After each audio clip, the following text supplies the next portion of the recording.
എന്താണമ്മ ഇത്? ചേട്ടാ, രാധയ്ക്ക് നല്ല പനിയാ. മോനെ, വേഗം പോയി ഡോക്ടറെ വിളിച്ചോണ്ട്. ശരിയമ്മേ.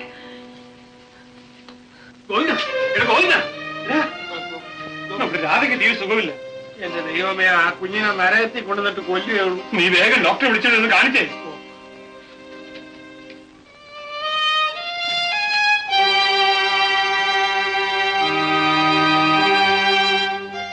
വലിയ ഉപകാരം ഡോക്ടർ.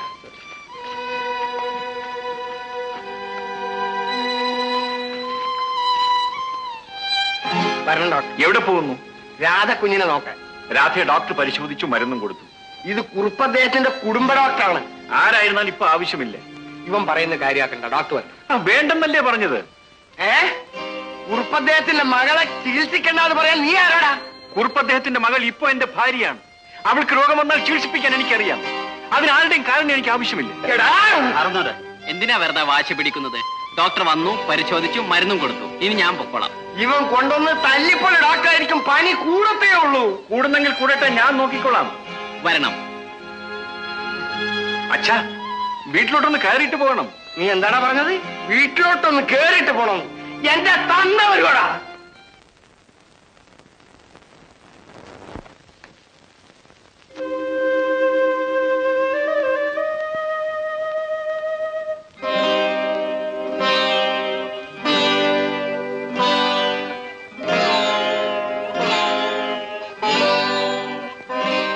എന്റെ പെറ്റമ്മയെ സാക്ഷി നിർത്തി ഞാൻ പറയുകയാണ്, ഈ ജീവിതത്തിൽ എന്നെ നിന്റെ ഭർത്താവായി നിന്റെ മനസ്സിൽ സ്വീകരിക്കുന്നവരെ നിന്റെ ശരീരത്തിൽ ഞാൻ തൊടുകയില്ല.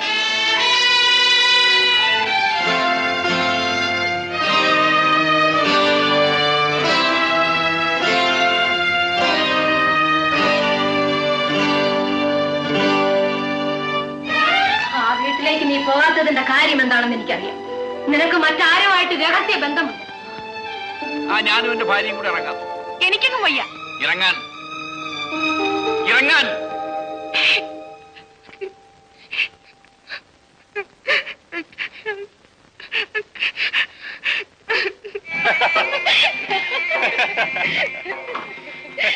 എന്താടാ ദേവാ, പുതുക്കല്യാണം കഴിഞ്ഞിട്ടും ഉറക്കമൊന്നുമില്ലേ?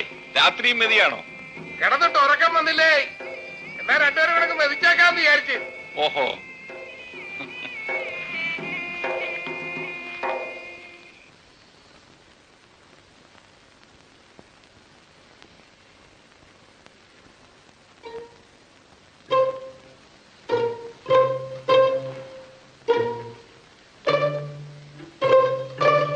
അമ്മേ, അമ്മേ, എന്താ മോളെ?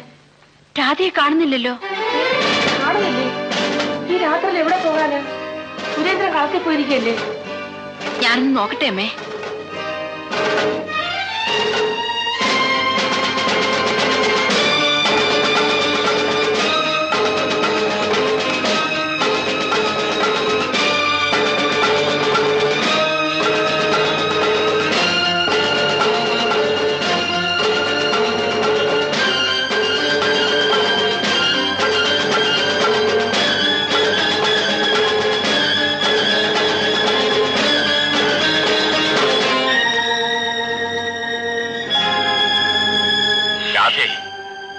ആത്മഹത്യക്ക് ശ്രമിക്കുമെന്ന് എനിക്ക് അറിയാമായിരുന്നു.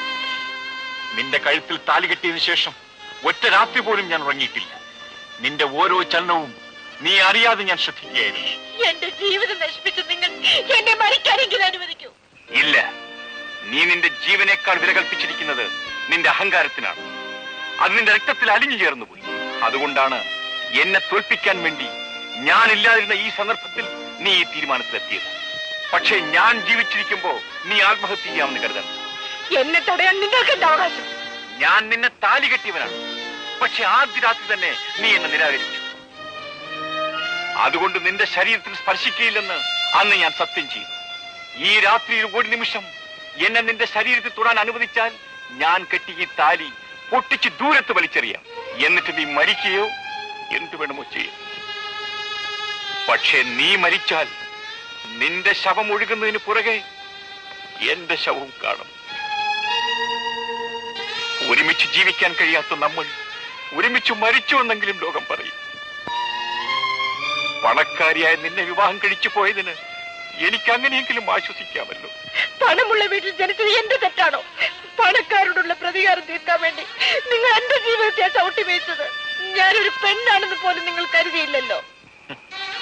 രാധേ, നീ എന്നെ മനസ്സിലാക്കി. നിന്നെ അനുസരണയുള്ള ഒരു പെണ്ണാക്കി മാറ്റിയെടുക്കാനാണ് ഞാൻ ശ്രമിച്ചത്. അന്നെന്റെ മുഖത്ത് നോക്കി എടാ വള്ളക്കാരാ എന്ന് വിളിച്ച നിന്നിലുള്ള തന്റെ ഇടക്കാരിയെ അന്നേ എനിക്കിഷ്ടമായി. രാധേ, നീ കരഞ്ഞപ്പോഴെല്ലാം എന്റെ ഹൃദയം വേദനിക്കുകയായിരുന്നു. നീ പലപ്പോഴും എന്നെ പരിഹസിച്ചിട്ടുണ്ട്. അപ്പോഴെല്ലാം ഞാൻ നിന്നെ സ്നേഹിക്കുകയായിരുന്നു. രാധേ, നമ്മൾ രണ്ടുപേരും രണ്ട് ലോകത്ത് ജനിച്ചു വളർന്നവരാണ്. പക്ഷേ നീ ഇല്ലാത്ത ലോകത്ത് ഇനി ഞാൻ ഉണ്ടായിരിക്കില്ല. ജീവിച്ചാൽ നമ്മൾ ഒരുമിച്ച് ജീവിക്കും, ഇല്ലെങ്കിൽ ഒരുമിച്ച് മരിക്കും.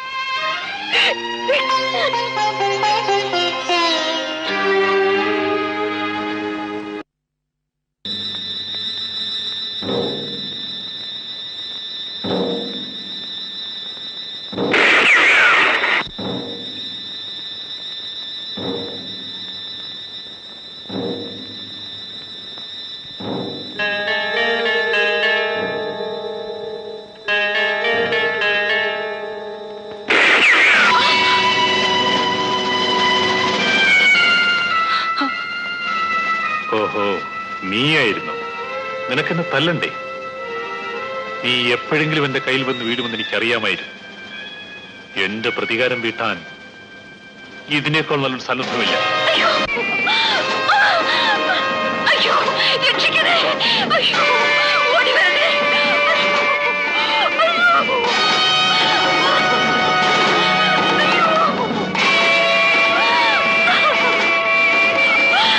അവളെ ഇറക്കി വിടാൻ. ഇറക്കി വിടാനാണ് നിന്നോട് ഞാൻ പറഞ്ഞത്.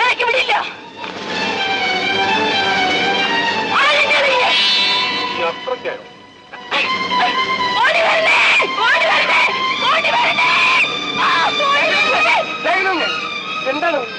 എന്താണെന്നോ അകത്തേക്ക് നോക്കി നിങ്ങളുടെ മോൾ ഉറുത്തുന്നില്ല നിൽക്കുന്നു. എന്റെ പെങ്ങളെ നശിപ്പിച്ചവനാണ് തന്റെ മകൻ. അതിന് അവന്റെ പെങ്ങളോട് തന്നെ ഞാൻ പകരം വീട്ടും. പകരം വിട്ടോ? നിന്റെ ചങ്കി ഞാൻ കടിച്ചെടുക്കുവാ പട്ടി. എന്തു പറയോ? എടാ, നിന്റെ വീട്ടിൽ എന്ത് തോട്ടിപ്പണി പറഞ്ഞിട്ടും സന്തോഷത്തോടു കൂടി ചെയ്തിട്ടുള്ളവനാടാ ഈ ഗോവിന്ദൻ. അന്നൊരു കാരണം കൂടാതെ നീ എന്നെ അടിച്ചപ്പോൾ കൈയും കെട്ടി നിന്നിട്ടുള്ളവനാണ് ഞാൻ. എല്ലാം ഞാൻ സഹിച്ചു. പക്ഷേ എന്റെ കുടുംബത്തിന്റെ മാനം നശിപ്പിച്ചാലുണ്ടല്ലോ, നീയെല്ലാം നിന്റെ തന്തയുണ്ടല്ലോ ആ കുറുപ്പ്, അവൻ വരെ എനിക്ക് പുല്ലാടാ. റാസ്കൽ.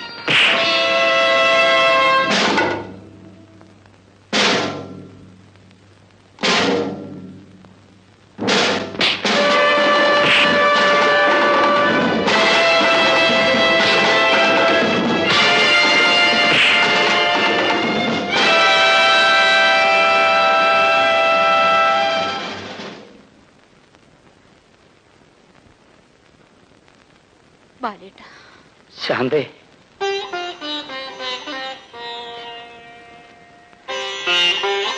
ശാന്തേ,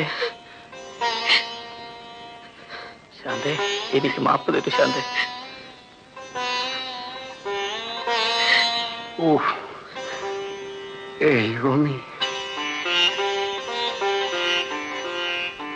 അമ്മാവ, ഞാൻ നിങ്ങളെല്ലാം വളരെ വേദനിപ്പിച്ചവനാണ്. സാരമില്ല മോനെ, കഴിഞ്ഞതെല്ലാം മറക്കും. ഇനിയെങ്കിലും നിങ്ങൾ ഒരുമിച്ച് ജീവിച്ചാൽ മതി. ജീവിതത്തിൽ ഒരിക്കലും ഞാൻ ശാന്തയെ പിരിയില്ലമ്മ. ദൈവമേ, ഇപ്പോഴെങ്കിലും ഇവന് നല്ല ബുദ്ധി കൊടുത്തല്ലോ. അച്ഛാ, രാധയെ കാണാത്തത് കൊണ്ട് ഞാൻ അന്വേഷിച്ചു വന്നതാ. രാധ അമ്മയുടെ അടുത്തുണ്ട്. ഞാൻ വീട്ടിൽ കയറിട്ടാ വരുന്നത്. അതെയോ? അമ്മാവ, എനിക്ക് സുരേന്ദ്രൻ ചേട്ടനെ ഒന്ന് കാണണം. അവനിപ്പോ കളത്തിലുണ്ടാവും. വരൂ വരൂ. ഏതായാലും നിന്റെ തെറ്റിദ്ധാരണയൊക്കെ മാറിയതിൽ എനിക്ക് സന്തോഷമുണ്ട്. ശാന്ത ഒരു പാവമാണ് ബാല. ചേട്ടൻ അതൊക്കെ മറക്കണം. വാശിയുടെ പേരിൽ എന്തൊക്കെയോ നടന്നുപോയി. അയ്യോ, അതൊക്കെ ഞാൻ എന്നേ മറന്നു. വരൂ, നമുക്ക് വീട്ടിലേക്ക് പോകാം. വരൂ. നീ എല്ലാം എന്നെ തോൽപ്പിക്കാന്ന് വിചാരിച്ചില്ലേ? രണ്ടെണ്ണത്തിന്റെ അവസാനം ഇവിടെ വെച്ചാണ്. അഴിക്കണ്ടേ അവനെ?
സാറേ.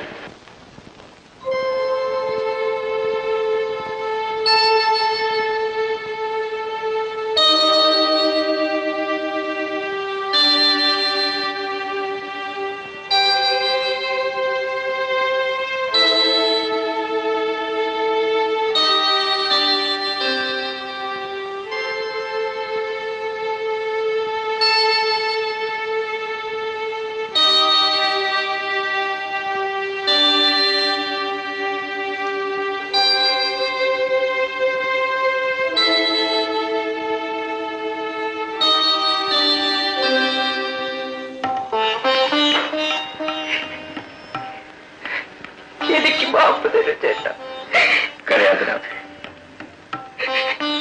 എനിക്ക് തെറ്റുപറ്റിപ്പോയി. അവിടെ നിന്ന് ആരാണെന്ന് മനസ്സിലാക്കാൻ എനിക്ക് കഴിഞ്ഞില്ല. നമ്മൾ രണ്ടുപേരും എന്റെ ലോകത്ത് ജനിച്ചവരാണ്. പണത്തിന്റെ ലോകത്തെക്കാളും വലുതാണ് മനുഷ്യന്റെ സ്നേഹമെന്ന് ഞാൻ ഇന്നാണ് പഠിച്ചത്. ഞാൻ അങ്ങയുടെ ഭാര്യയാണ്. ഇനി ഒരിക്കലും ഞാൻ അങ്ങയെ പിരിയില്ല.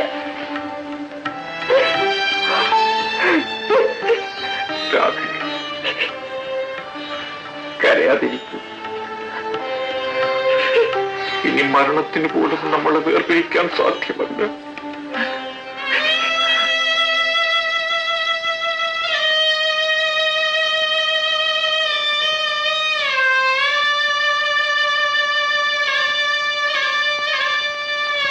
അച്ഛാ,